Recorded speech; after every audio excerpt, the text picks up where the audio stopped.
Imagine there is a triangular glass prism with apex angle 60 degree and the refraction index is 1.5.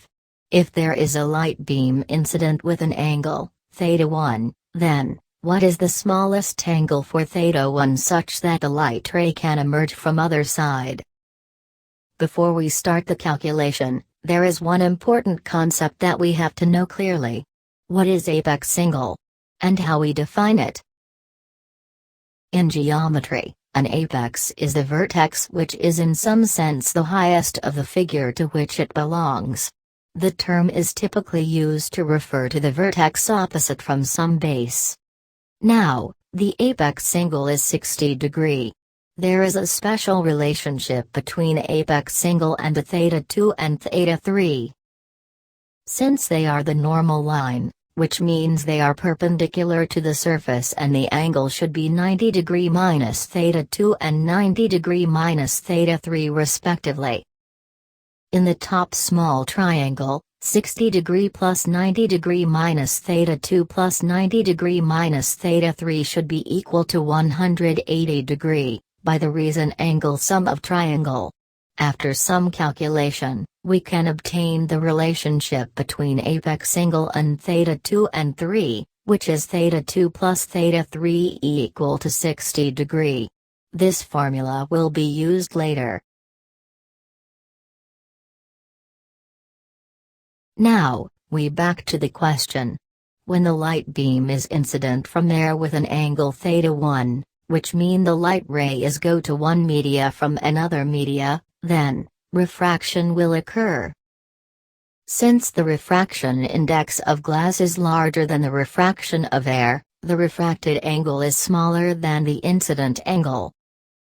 Then, we will let θ2 be the refracted angle. According to Snell's law, n1 sin θ1 is equal to n2 sin θ2. Using this formula, we can find out that the incident angle, θ1, is equal to the arc sine, open blanket, 1.5 times θ2, close blanket. This is important and we will use it again at the final step. Then, after we have find the relationship between θ1 and θ2, the light ray is continued to transfer in the glass and finally arrive the boundary of the glass.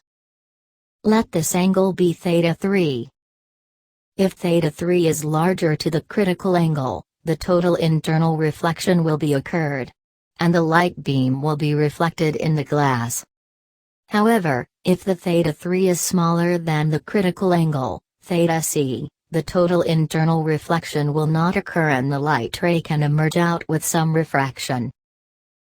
Now, the question requests us to let the light beam emerge out the glass.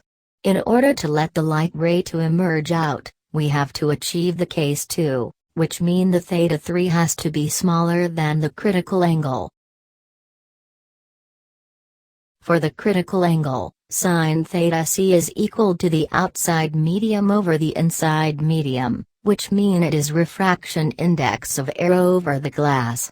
And finally we can get the critical angle is equal to 41.8 degree.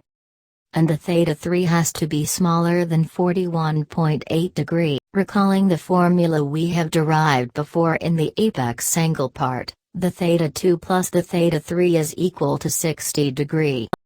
If the θ3 has to be smaller than 41.8 degree, that means θ2 has to be bigger than 60 minus 41.8 degree, which is 18.2 degree. Finally, do you still remember the first formula we derived in the beginning?